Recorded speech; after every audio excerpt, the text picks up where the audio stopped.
growth in the spring based upon being versus doing. Being comes from why you're doing what you're doing versus doing and doing and doing without having a clue as to why you're doing what you're doing. Inspiration, or pardon me, being, comes from understanding the difference between inspiration and motivation.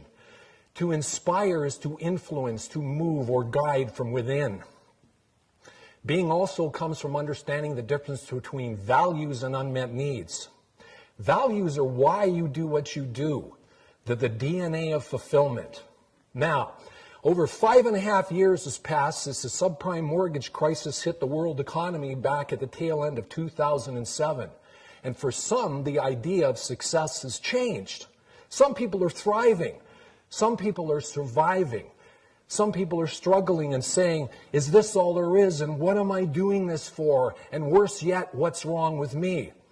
Now, back at the tail end of 2007, Seth Godin wrote a book called The Dip. And later on, Spencer Johnson wrote Peaks and Valleys. And there's themes in these books that are similar. There will be peaks in the economy going forward, but there will be dips and there will be valleys. And it is absolutely essential for us to understand ourselves from the inside out. Because if we don't, there will be judgment.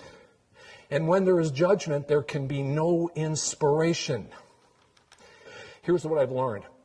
Again, people don't know the difference between inspiration and motivation. Again, to inspire is to influence, move, or guide from within. Motivation is based upon need, fear, and desire. Clearly, need and fear are unsustainable. You might say, well, desire, that sounds pretty good. Well, the Latin root word of desire is decidus. It means moving away from a star. You're already a star. What do you need to move away from? The other thing people don't understand is the difference between values and unmet needs. And this is epidemic. Values are why you do what you do. They're the DNA of fulfillment. And fulfillment is a deep, soul-oriented experience that you feel when you are expressing your values. And when you're living your values, you will be experiencing positive beliefs and positive feelings at the same time. So an example, my values are teaching, wisdom, sense, understanding, community. And the feelings that I would experience when I feel those values, in a sense, is confidence, conviction, certainty, and the belief that I would like to share with you today that members of this audience will wake up and understand their values at a much deeper level to be able to create consistent inspiration going forward. But values are like turtles. They only come out when it's safe. They will be dominated by unmet needs until they are met. And unmet needs must be met. When an unmet need is met, we can be our true selves. The thing about unmet needs is we are mistaken that a person, a possession, or a position can meet the need. Now, unmet needs, examples, safety, recognition, power, control, worthiness. And these unmet needs generate limiting beliefs and limiting emotions. An example. Let's take a context of a business setting. A business person is thinking about asking a client for a referral. They've got the unmet need of approval running.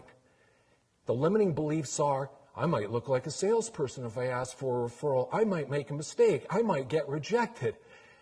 The client might turn around and say no, and the emotions that are tied to that are fear and anxiety, and it becomes a self-fulfilling prophecy. Frankly, the client will pick up the vibe of the unmet needs, and the likelihood of a referral happening are nil. This work, putting it into a business context, what's one of the biggest problems that business people have? Time management. And they've been to every time management seminar known to humankind, and they got the books on the shelf to prove it, but they're still struggling. I contend the need of safety. And that's generating, I got too much to do. I'll never get it all done. Anxiety and fear once again, and it becomes a self-fulfilling prophecy because there is an addiction tied into the unmet needs, and they can't seem to understand how to get out of it. This also ties back to Abraham Maslow's hierarchy of needs theory from 1955. About the time the TV set came on stream, the unmet needs meeting device. Now we've all got one. Maslow, level 1, physiological needs. Level 2, safety. Level 3, social. Level 4, esteem. And level 5, self-actualization. Well, let me ask you this. Who is the self? And I contend that you are a being. You are something more infinite. You are not your body. You are not your mind. But you are certainly not the little walnut-sized amygdala, limbic brain, emotional brain, or as Seth Godin calls it, the lizard brain that controls us with unmet needs. You are something far more significant. Now, unmet needs are not all bad. They're a blessing and a curse. Imagine a grain of sand. It goes into the oyster. After 25 years, a beautiful pearl is created. But the problem is, there's a grain of sand, there's an irritant in the middle of the pearl. You could say a neurosis. And I'll put it into a business context. I deal with business people, and there's an expression, it's called the plateauing out syndrome. Clients say to me, I don't know what's going on. I got 3 cars, I got 3 houses, I got 3 resort homes, they got 3 everything, they got 3 families, they got 3 wives. And they're saying, is this all there is? I thought it was going to turn around and feel differently. I thought it was going to be a heck of a lot happier. And there is nothing wrong. There's an absence of understanding. While these unmet needs are a blessing in the beginning, they actually turn out to be a curse. And in a sense, there's an expression. I mentioned the amygdala, the limbic brain, the emotional brain. Seth Godin called it the lizard brain.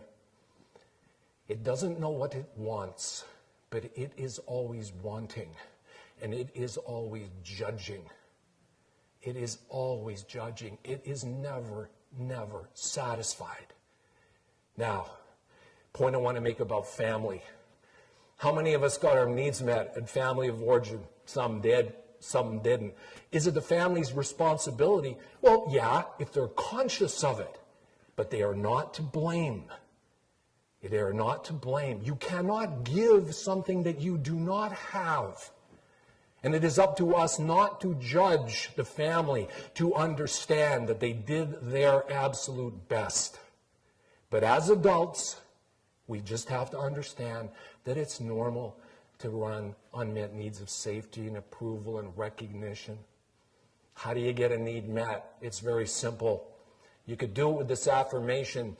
Next time you're outside, you could close your eyes and just walk out in the sunshine and feel the radiant warmth of the sun on your body. And you could say, thank goodness I'm alive. And remind yourself, because the amygdala is about 3 years old. And again, it's confused and it's always wanting. Now, we don't have the time today to address getting into, okay, how do I deal with getting rid of the limiting beliefs and limiting emotions? But I will say one thing. It's clear with my background, if I had unmet needs of safety and recognition, I could very well have those negative beliefs and negative emotions leak out onto this audience. And you know what? I may never have ever gotten here. But the one thing I want to share with you is to remember to remember. In my case, I've happened to be lucky enough to have 35 years of experience expressing values of knowledge, wisdom, teaching, and understanding. And through this experience of sharing this information with this community, I can feel more certain, have more conviction, and have more confidence, because I have a belief that members of this audience will wake up to their inspiration and their values, and it will help them to go forward and inspire the goals and the visions and the dreams that they want to achieve in this life. I'll leave you with this quote. When there's no understanding, there is judgment. And when there's judgment, there can be no understanding or inspiration. The definition of courage is living your values. I want to thank you very much. I want to thank Robin and James and Shannon very much for the opportunity to speak with you today. And I want to also thank my lovely wife. she could probably repeat this presentation backwards. I promise you that. Thank you very much. Enjoy the rest of your day. Thank you.